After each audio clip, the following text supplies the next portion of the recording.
Welcome to That's Good Sports. I am Brandon. Oh God, no, I'm starting to have hope for my football team again, Perna. I didn't think this would happen, but yes, here I am. No question about it, I am ready to get hurt again. Bottom line, the Denver Broncos had the worst quarterback room in the NFL on Thursday morning. And now we've got an exciting prospect in Bo Nix on the roster, taken at 12th overall. Even better, we were Bo's Bo. Before the draft yesterday, this is where I wanted to be, and I thought that it was a great opportunity for me.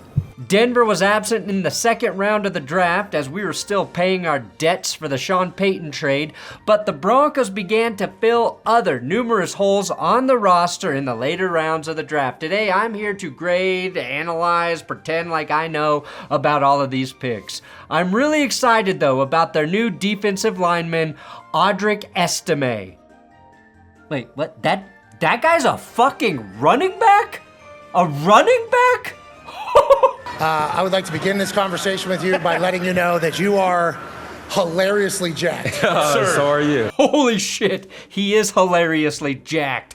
Good night, defenders. More importantly, I am here to announce our new slogan in Broncos country, coined by one of our new draft picks. We can officially take "Let's Ride" to the impound lot and leave it there to rot, because we've got something that doesn't make us look like clowns. And one of the best moves the Broncos made during the draft wasn't even a draft pick. It was a trade.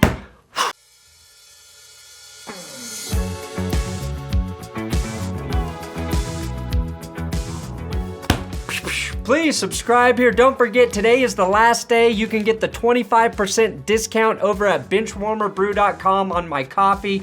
If you sign up for the subscription service, which is the cheapest way to get my coffee, use code LASTPICK, and you'll get 25% off your first month subscription order. Benchwarmerbrew.com, that's my coffee. Also, I've got a monster cock shout out for new Patreon member Al Diaz, who is the sole member of the Monster Cock Club donation tier. That's $100 a month coming from Al Diaz, you insane person.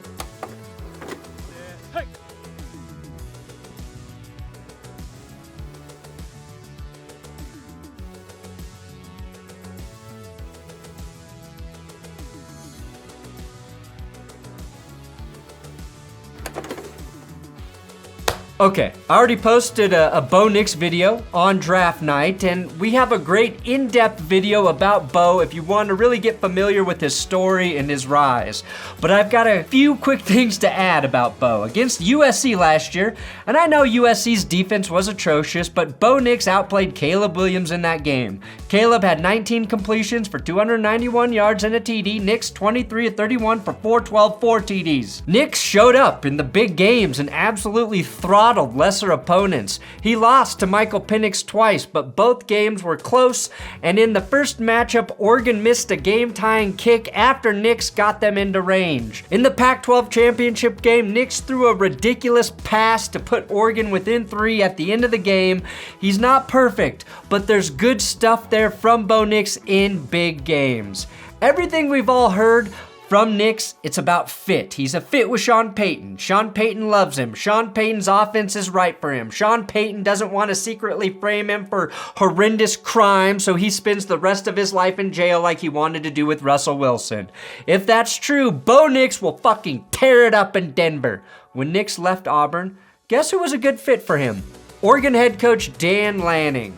We've already seen what the right fit looks like for Bo Nix.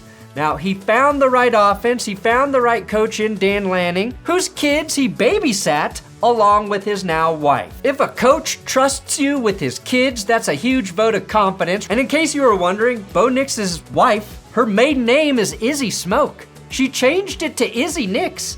Do you know how much you have to love a man to change your name from Smoke to Nix? I guess it also goes to show she's taking her health seriously, as most people do try to nix smoking if they can. I move we petition as Broncos fans to convince Bo Nix to change his last name to his wife's maiden name. Because if our quarterback is Bo Smoke and he is good, oh God, that Oh, the marketing money we could make. You know how many Bo Smoke jerseys Walmart could sell? It might single-handedly move them past Amazon.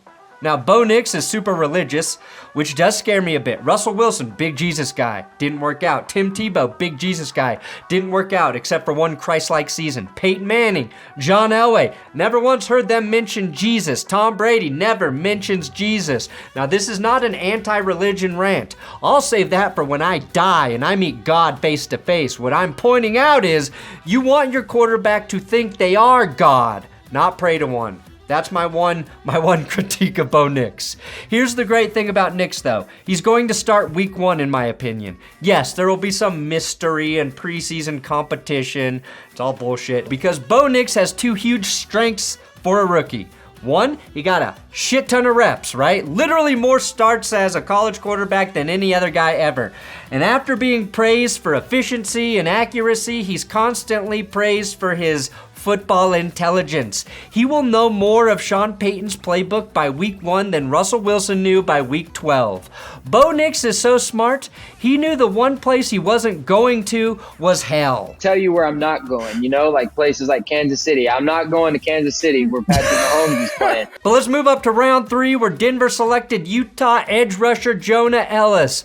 But oh my God, did you guys see former Bronco Tony Scheffler announcing the pick? And the legendary Bronco players I played with, Champ Bailey, Al Wilson, John Lynch, Jason Elam, Matt the Hawk Prater, and the greatest undrafted wide receiver in NFL history, Rod Smith. I don't use the word drip often because of my whiteness, but Scheffler is my drip god. From the fit to the mullet to the appreciation for Broncos history and the campaigning. Put Mike Shanahan in the Hall of Fame! To the vote of confidence for Bo Nix. Let's go Broncos! God bless Bo Nix! Tony Scheffler, congratulations, you are now president of Broncos country. I've never wanted to be somebody's friend so bad in my life, but I just know I'll never be cool enough to talk to Tony. We'll have 0 classes together, and I'm just so awkward in the hallway. He'll never notice me. But fuck, I want to hang out with you, Tony. What was I talking about? Oh yeah, Jonah Elliss, the draft pick. We waited forever to get rid of Joe Ellis. Now we got Jonah Elliss. Like Joe Ellis, Jonah's dad, Luther, ended his career with the Broncos, but that was back in 2004. Utah fans love this pick for the Broncos, and considering Jonah's dad played for the Utes and in the NFL for 9 seasons with the Lions, where Jonah was, of course, selected, and that he has 3 brothers in the league, the football DNA has a jizz score of 99. That's like a RAS score, but it comes from your father's semen samples, which every draft pick's dad has to give up. Elliss had 13 sacks in 10 games last season, so if you round that way up, that's 2 sacks per game. One quarterback Elliss didn't sack last season, Bo Nix. Elliss stated it was frustrating because Nix gets rid of the ball so quickly. Denver had a massive need on the edge. I know we're loyal to our guys, Baron Browning, Jonathan Cooper, and Nick Bonito, but Denver didn't have a single player crack the top 20 in pass rush win rate last season. That's a problem. That applied to edge and defensive line. In fact, Denver was 30th overall in pass rush win rate and 28th in run stop win rate. I can't emphasize enough how badly this team needs Jonah Elliss to be good. With that in mind, on the field, in terms of style of play, I think he looks like some sort of disgusting, deformed bastard child procreated by Von Miller and Derek Wolfe. What I like is that Jonah was the Broncos guy. If he wasn't there at pick 76, they were going to trade back for the first time in Sean Payton's draft history. Right or wrong, it's nice when you get your guy. Twice, because Bo Nix was there at 12. He's our fucking guy too, and don't forget it.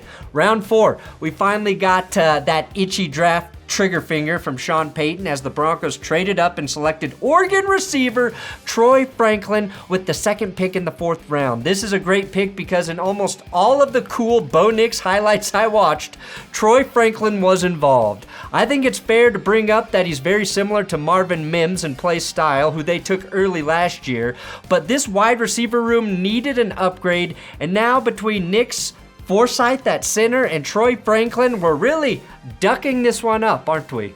One of my favorite things about the draft is seeing diehard college fans react to where their guys go once they're drafted. And this was Sports Chat 503 hyping up the Franklin and Nix marriage in Denver. But Troy Franklin just got drafted to the freaking Broncos!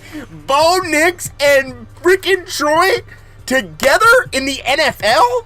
Are you kidding me? Troy Franklin was ranked 76th on Daniel Jeremiah's big board. And I cite Daniel Jeremiah's big board because I think he's the best. Daniel loves Troy's speed, route running, and yak. And after doing hot yoga with Troy, Daniel was not impressed by his flexibility. Said his downward dog looks like utter shit. Troy's one of my favorite players of all time at Oregon. Easily, I think, in the conversation as being one of the best wide receivers of all time here. Now, Franklin is 6'3 or 6'2, but just 187 pounds. Personally, that makes my comp for him the Slim Reaper, Devontae Smith in Philly. Go Broncos country, and it's over for every motherfucker that try to play me. That's our new slogan in Broncos country. Go Broncos country, and it's over for every motherfucker that try to play me. That's our new slogan, not let's ride. We've been played by every motherfucker in the media, every team in the league, and now it's all over. It's over for them. Right? Right? No question about it. I am ready to get hurt again. I am a fan of linking college quarterbacks with their number one receivers. I'm thinking about Joe Burrow and Jamar Chase. Okay, maybe that's my only example, but it's a good one. Franklin set the Duck single-season receiving record with 1,383 yards and 14 touchdowns last year. Hey, I needed that, fool. Yeah, I needed that, bro. My God. Hey, let's do it. We're back. Man, I'm so excited for you, bro. Thank you, man. I'm so excited. No, me. Yes, sir. That couldn't have worked out more perfect. Oh, yeah, nah, it's good now. It's over for him. So excited, dude. Yes, sir. Steal, and they don't even know it. Bo knows his job got a lot easier, and Troy has a massive chip on his shoulder, and I like that.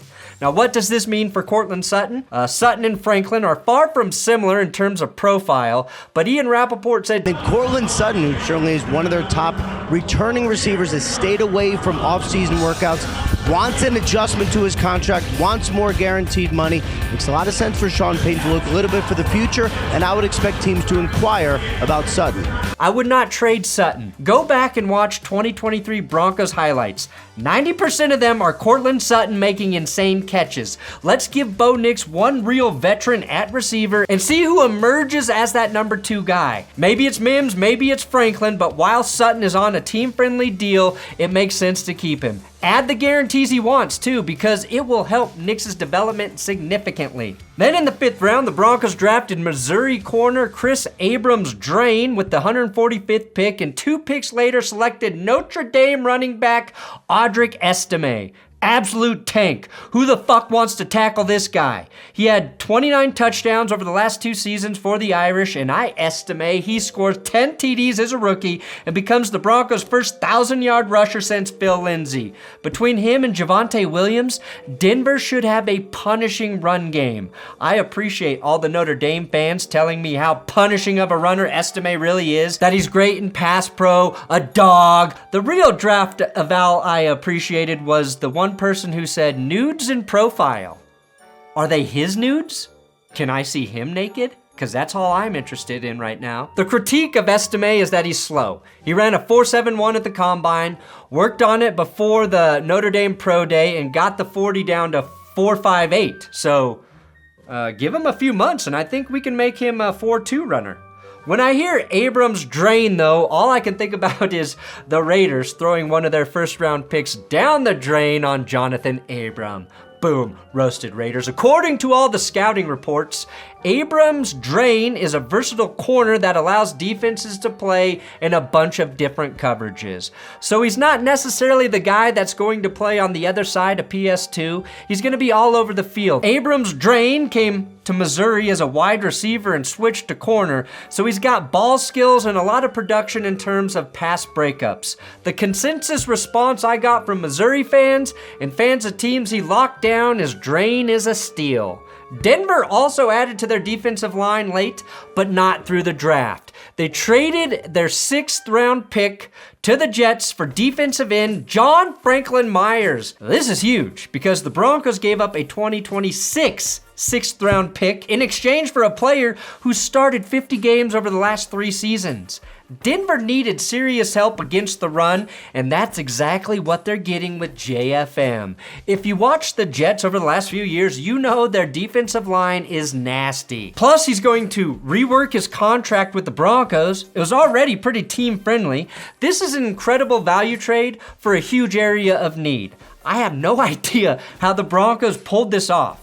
It had to be a handshake deal for taking Zach Wilson off the Jets' hands. That's the only way this makes sense if you're a Jets fan. And in the 7th round, they took wide receiver Devaughn Vele, who is proof that he's a great athletic tester because he's also 26.